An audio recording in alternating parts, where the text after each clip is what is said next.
नमस्कार साथियों यदि आपने कोई भी प्लॉट परचेज किया हो, आवासीय प्लॉट, चाहे उसका 143 सेक्शन 80 या मान लीजिए कोई अन्य प्लॉट आपने खरीदा हो या कृषि जमीन, तो यदि आपने उसका म्यूटेशन दाखिल खारिज नहीं करवाया तो अब आपको उसका मान लीजिए भविष्य में लैंड एक्वायर होता है। इसका भूमि अधिग्रहण अधिनियम के अनुसार सरकार उस भूमि को किसी सरकारी काम के लिए अधिग्रहण कर रही है, तो वहां पे आपको मुआवजा नहीं मिलेगा। अब आप कहोगे कि ऐसा कैसे हो सकता है, तो मैं आपको बताता हूं कि जब आपकी भूमि अधिग्रहण होगी तो आपको कौन कौन से डॉक्यूमेंट्स लिए जाएंगे और क्यों दाखिल खारिज न होने की वजह से आपको कंपनसेशन मिलने में काफ़ी प्रॉब्लम्स आएंगी।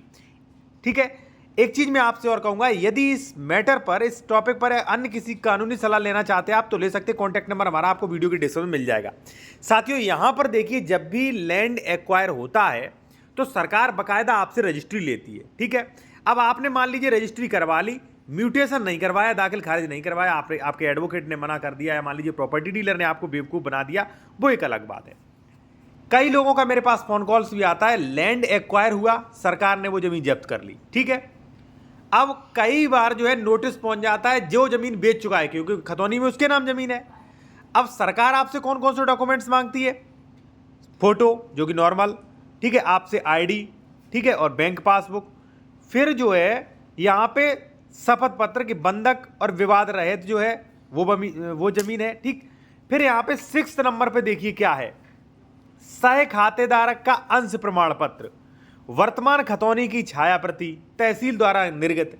अब आप एक बात बताइए, आपकी लैंड एक्वायर हुई, आपके पास नोटिस आया, या मान लीजिए नोटिस जब आएगा तो उस पर मांगी जाएगी वर्तमान की खतौनी, तो खतौनी आप कहां से दे दोगे? अधिकार अभिलेख आप कहां से दे दोगे? जब आपका म्यूटेशन नहीं हुआ, जब आपका नाम नहीं उसमें आया, तो आप कहां से दोगे? प्रॉब्लम आएगी कि नहीं? और यदि मान लीजिए जिसने बेचा वो बेईमान टाइप का और हुआ, या मान लीजिए आपका 4 गुना कंपनसेशन मिल रहा है, उसकी नीयत अगर खराब हो गई तो हो सकता है वो ऑब्जेक्शन कर दे, हो सकता है वो क्लेम कर दे। ठीक है, फिर आपको प्रॉब्लम क्रिएट्स होंगी, काफ़ी क्रिएट्स होंगी। इसके बाद देखिए साथियों, यहाँ पर क्या है, लास्ट में आप देखें तो 8 नंबर पर क्या लिखा है, प्रपत्र 4145। जब आपका म्यूटेशन नहीं तो वर्तमान खतौनी कहां से दोगे, सह खातेदारक का वो कहां से दोगे आप, और कहां से आप आकार पत्र 4145 दे दोगे? तो ये जो सब चीज जब आप नहीं होंगी तो कहीं ना कहीं आपको प्रॉब्लम क्रिएट होंगी। ठीक है, अब देखिए, इससे संबंधित कोई भी लीगल एडवाइस लेना चाहते हैं, उत्तर प्रदेश में जमीन खरीद रहे, कोई डॉक्यूमेंट्स वेरिफिकेशन करवाना है कि जमीन विवादित तो नहीं, तो आप मुझसे संपर्क कर सकते हैं। कॉन्टैक्ट नंबर हमारा वीडियो के डिस्क्रिप्शन में साथियों मेंशन किया गया है। इसलिए साथियों, आप कोई प्लॉट खरीदते हैं तो या तो उसका लेआउट हो, रेरा रजिस्टर्ड हो, उसका लेआउट जारी हो, फिर तो अलग बात, भूमि अधिग्रहण पे मान लीजिए वो खुद जो भी सरकार है वो आपसे नहीं मांगेगी। जब आप बिना लेआउट प्रॉपर्टी खरीद रहे हैं, ठीक है, तो आप खेत खरीद रहे हो, जब आप खेत खरीद रहे हैं तो सरकार सीधा से आपको खतौनी मांगेगी। जब आपका खतौनी में नाम नहीं होगा तो सीधी सी बात आपको परेशानी आएगी। और अगर मान लीजिए वो बेईमानी रहा, उसने आपत्ति प्रस्तुत कर दी, फिर तो आपकी कई सालें लग जाएंगी और हो सकता है आपको कंपनसेशन ना मिले।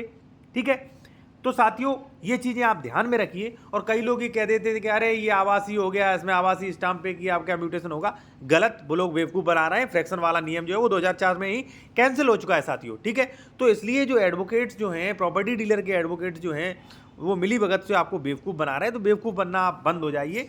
ठीक है, और लीगल मैटर्स या मान लीजिए आप मुझे सोशल मीडिया पर भी संपर्क कर सकते हैं। हमारे सारे सोशल मीडिया की अकाउंट्स की लिंक, कॉन्टैक्ट नंबर जो है वीडियो के डिस्क्रिप्शन में मेंशन किया गया। साथियों धन्यवाद।